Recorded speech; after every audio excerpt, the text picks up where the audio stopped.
Let's talk about the Western Conference over under in wins and losses for the 2025-2026 season. We talked about the Eastern Conference the other day, and I'm going to be completely transparent. I am more intrigued with the West because obviously the Western Conference is better. There are more teams who could make the NBA Finals, and you're just intrigued with a lot of different rosters out there in the West. First off, let's talk about the Dallas Mavericks. As you see here, they have them at 39 and a half wins. And you can make an argument for more because you have Anthony Davis, you have PJ Washington, you drafted Cooper Flag, you brought in D'Angelo Russell for backcourt depth. And then you're hoping that Kyrie Irving, when he gets back, I believe he'll return in January. Correct me if I'm wrong, Dallas fans. But when he gets back, you look at a roster of Klay Thompson, Max Christie, Anthony Davis, Daniel Gafford, Cooper Flag, Kyrie Irving, Jaden Hardy, D'Angelo Russell, Klay Thompson, PJ Washington, Derek Lively, Najee Marshall, Caleb Martin. You've got a lot of depth on this roster, and you've got length at your front court. So the defense for Dallas could be scary good, depending on Cooper Flag's development. He's obviously a rookie, so we'll see much of a leap he's going to take in his rookie season, and will there be some type of adjustment? And I expect that from Cooper Flag. But outside of Cooper, you've got D'Angelo Russell who can get you some buckets. And it's really up to the health of Anthony Davis and Kyrie Irving with how far this Dallas team goes.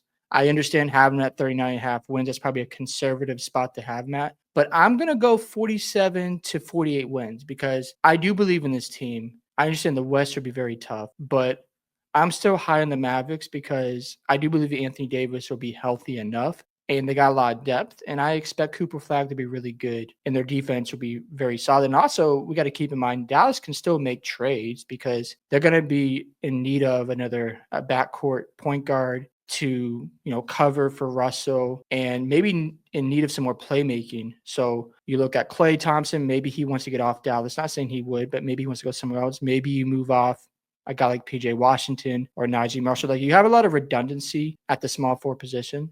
So maybe you can pack a few guys for an impact guard, and who knows what they look like then. But time will tell what happens in Dallas. They're intriguing to me nonetheless. Looking at the Denver Nuggets, they had, to me, in my opinion, one of the best off seasons. You went and got Cam Johnson to replace Michael Porter Jr., which is an upgrade. You brought back Bruce Brown. I know he had some off years when he left Denver, but I still like his versatility. You're bringing a shooter in Tim Hardaway Jr., and you're bringing a backup big Jonas Valanciunas. So to me, Denver looks really good because now they have a bench to back up Jokic and Murray, and they're starting lineup. They have to carry the load every night. And you got versatility, you got shooting, and we have to remember that they still have their young guys and Christian Brown, who got more playoff experience. Remember, he helped them with the NBA Finals run. Aaron Gordon improved his three-point shooting. And the cool part is they don't have to have Gordon play at the perimeter position. He can play around the front line with Jokic. That's where they struggled the most, was just guarding the paint. So now you can slot Gordon into that area. And Cam Johnson will be competitive on defense. I'm not going to say he's going to lock people up, but I do like that versatility. And you still have Peyton Watson, who is a really good shot blocker. He's a versatile wing. So I like this lineup a lot. And if you want to have Denver make the NBA Finals, I'm not going to argue. I have them getting to 56 to 58 wins. 53 and a half, you can say, well, maybe they want to rest guys. Totally understandable, but I'm going to go a little bit higher with the win total. The Golden State Warriors. Now, when they got Jimmy Butler, they were really good when they acquired Butler. They took off. They beat the Rockets in the first round. 47 and a half wins.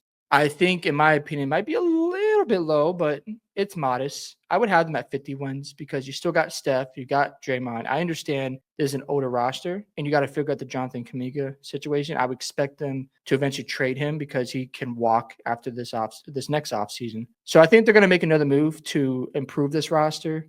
I do like Post as a stretch big, and Golden State's going to be scary. You got Steph, you got Draymond, you got the championship experience. Of course, playoff Jimmy's a real thing. I know he's had his struggles recently, but I think it will help if obviously Steph's healthy in the playoffs. That would have been a huge swing in that series against Minnesota. And they still got a really good roster. I mean, you got Podge, you got Buddy Hield, and we'll see if Jonathan Kuminga sticks around. I would like to see the Warriors get some more athleticism on this roster because they do struggle at times with that. But I would say 50 wins for the Golden State Warriors. The Houston Rockets, 55 and a half wins. Of course, you got Kevin Durant.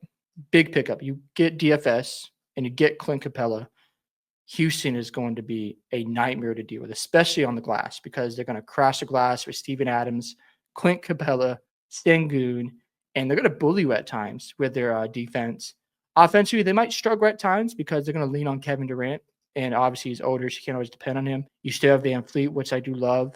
The Rockets are going to be so good, man. Like, they are going to be a major problem in a Western Conference threat. And they have a very good chance to make the NBA Finals. There's no doubt about it. You just wonder about their offensive ceiling and having them at 55.5 wins. I'm going to go at least 60 wins with the Rockets. I think they're going to be that good. Looking at the Los Angeles Clippers, I think this is a safe bet because of the health of Kawhi Leonard.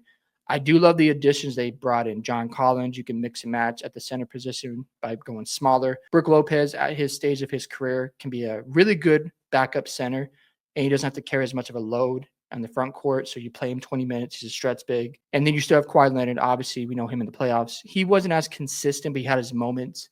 And then you still brought in Chris Paul, another backup point guard. And if James Harden's still going out there, giving you 23 and 10 assists a night, the Clippers are a sleeper team. And it really just comes down to, obviously, the health. It's the same thing every season. But they were one of the best teams down the stretch in offensive rating, defensive rating. And I love Zubac. I like this team. Chris Dunn, can't forget about him. He brought in Bradley Beal. There's a lot to figure out, but this team could surprise people. They could get to 55 wins if they're wanting to get a higher seed. But they might decide, you know what, let's rest Kawhi, let's manage the older guys on the roster, and let's gear up for the playoffs. So if they can land in that fourth spot in the West and get a favorable first-round matchup, who knows? I mean, the Clippers could make a run. You can make an argument for the NBA Finals just because of all the depth. They make an argument for, you know, being like the Dallas Mavericks of 2011, where they have a lot of savvy vets, guys who want to win a championship and finally give her the hump. But time will tell. I do like this team a lot, though. I think they can win definitely more than 46.5. It just depends on whether they're going to, you know, value guys like Bradley Beal's health and Kawhi's health, because those guys get injured, and we'll see what they do with Chris Paul. So they could manage some guys and maybe eke out, you know, the 46.5 win mark or end up at 50. We shall see, but they could end up getting more as well. Los Angeles Lakers, 47.5 wins. Yes, you brought in Marcus Smart and DeAndre Ayton. I don't mind those pickups, but 47.5 seems about right. I don't think they're going to get more than that, in my personal opinion, because, you know, you've got Luka. Awesome. He'll be better. And I expect his defense to be improved. Not like this lockdown guy, but competitive. And the roster does still feel incomplete, as the article says here. And then, of course, LeBron James. Trade speculation with that pickup, I don't know. I think LeBron will be great. But the Lakers feel like, to me, a top 6 team in the Western Conference, not a top 3, because there's just too many teams that are better than him, in my personal opinion. But 47.5 wins seems about right. I wouldn't be surprised if they win 45, just because it might be drama around LeBron, or this might not be that good as a roster. That's what I think about the Lakers. The Memphis Grizzlies, 40.5 wins. Seems about right. You traded Desmond Bane to Orlando.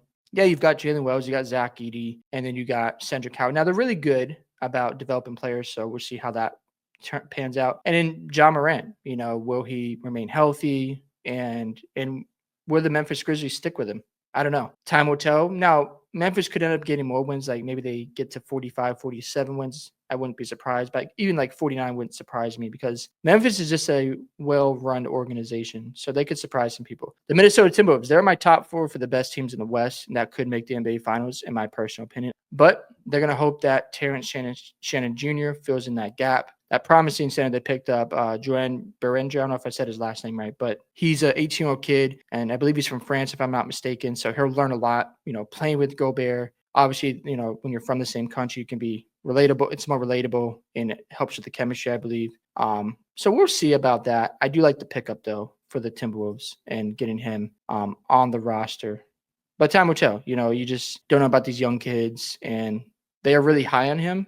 But outside that, you got Anthony Edwards, you've got Mike Conley. I would like to see the Minnesota Timberwolves get a point guard who is more of a playmaker. Not to say Conley's not, but I don't like the fact they put that all on Anthony Edwards. I know he's doing a great job growing in that area, but I like to see someone else fill that role. I think Dante DiVincenzo will get off to a better start. Can't forget about Jalen Clark as well. I think he'll have a good season. Rob Dillingham, I think he'll get a bigger role this year. I hope he does, because they could use some more scoring. You still got Naz Reid, you got Julius Randle. I got Minnesota in my top 4 in the West. I think they'll win 53, 54 games, actually. I'm really high on the Timberwolves. I just like the experience, and they, you know, made deep playoff runs, and I wouldn't be surprised if they end up with 54, 55 wins. Pelicans, 31.5 wins.